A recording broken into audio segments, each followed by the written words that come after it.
Сотни птиц погибли вследствие тестирования системы 5G в Гааге. Амай, көрсө 5G баарын ушул кылып аткан турбайбы? Вирусту да ушул жеткирип жатса керек. Өрттөш керек буну. Болбойт. Не көрүп атасың? Мына кара. 5G смертельно опасно как минимум для птиц. Бүт жамандыкты ушул шайтан кылып жатат экен. 5G деген бале. Өрттөш керек буну. Так, азыр сен кое тур, ага чейин көрүүчүлөр менен саламдашып алалы. Саламатсызбы, урматтуу көрүүчүлөр, Твиркен кезекте чыгарылышын көрүп жатасыз. Бул ирет биз акыркы дүйнөдөгү жана Кыргызстандагы балелердин баарына себепчи деп жаткан 5G тууралуу айтып берүүнү туура көрдүк.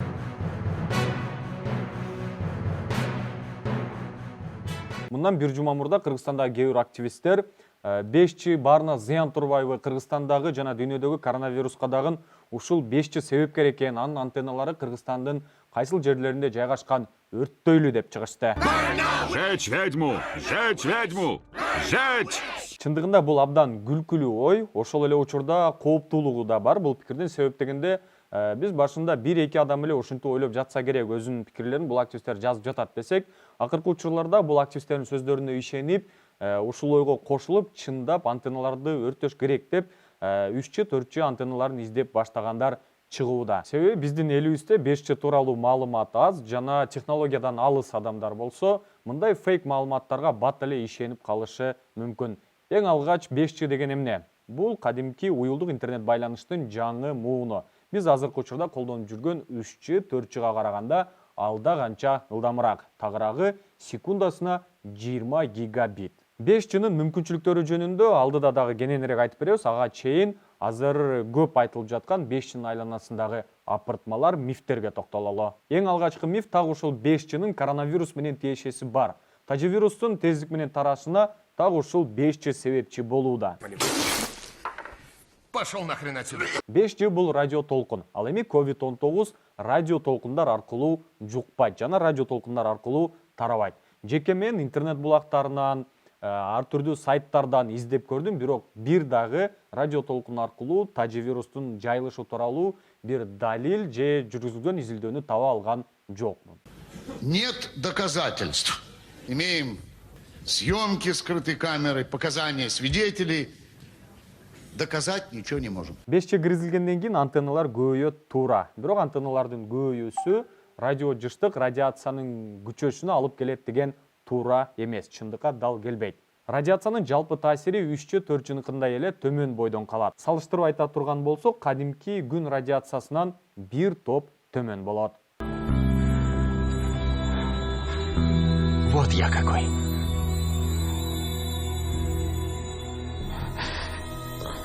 Үчүнчү дагы бир миф.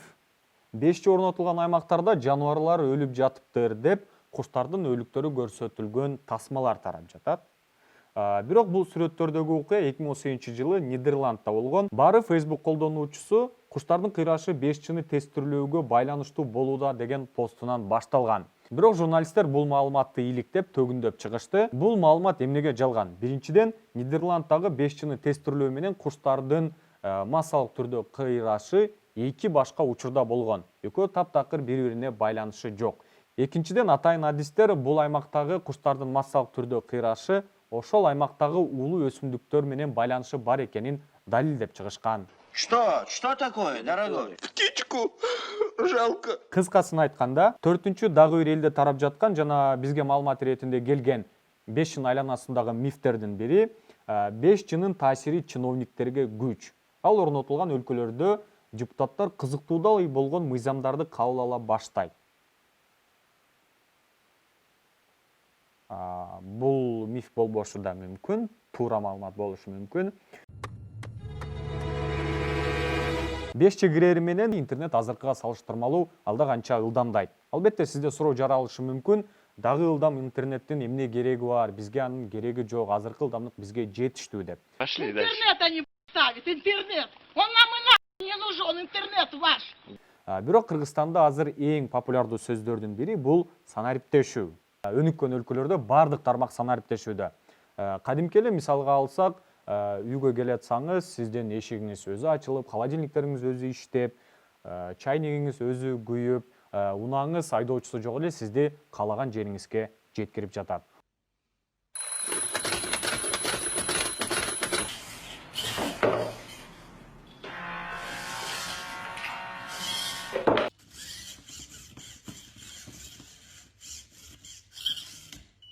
ооба бизге канчалык мифтей угулганы менен өнүккөн өлкөлөрдө бул кызматтардын баары ишке ашууда жана бул кызматтардын тиешелүү деңгээлде иштөөсүнө 5G'нын таасири, пайдасы аябай чоң.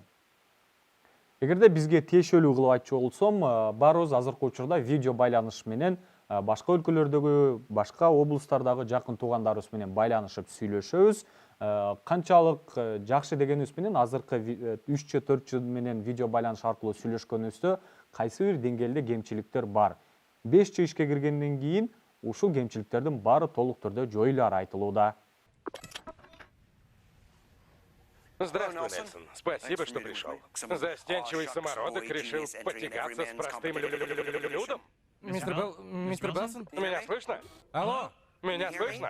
Да, только вы пропадаете. Алло? Алло? Алло? Эми көпчүлүк Facebook'та кызыгып издеп жаткан Кыргызстанда 5G'нын антеннасы кайсыл жерде жүргүлө барып таап өрттөйбүз.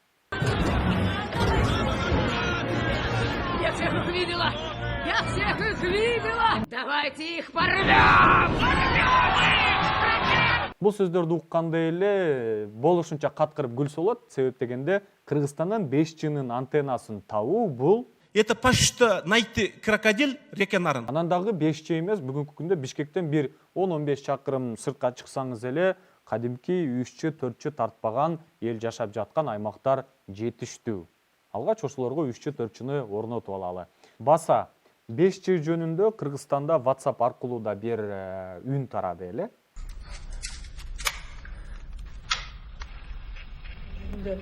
Булар деген жана 5G деген эме новый технологияны таратып атабыз демеш болуп, бүт жерге ошонун передатчиктерин, чоң вышкаларын орнотуп атышат да.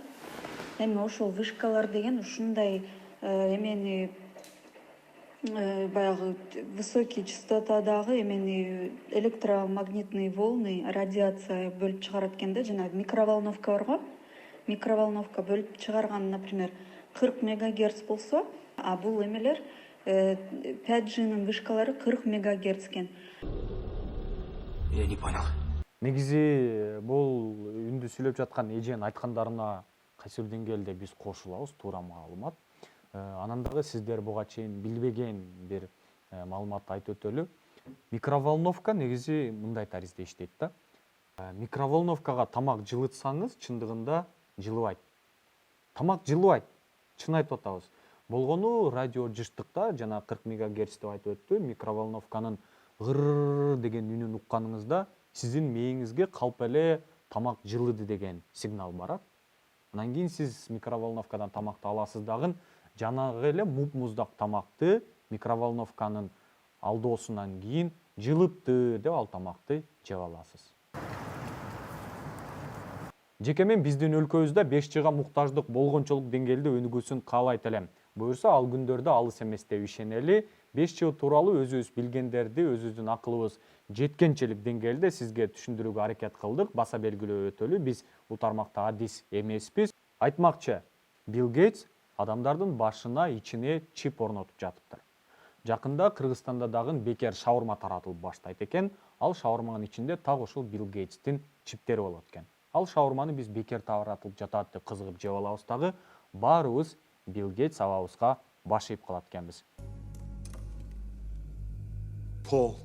Потяни, чтобы разорвать пломбу. Теперь убери датчик нервного шока. Эгер бул маалыматтар сизге кызыктуу болсо, кийинки көрсөтүүлөрүбүздө айтып берүүгө аракет кылалы. Сиз болсо бул маалыматта бизге кызыктуу деп билдирүүгө жазыңыз.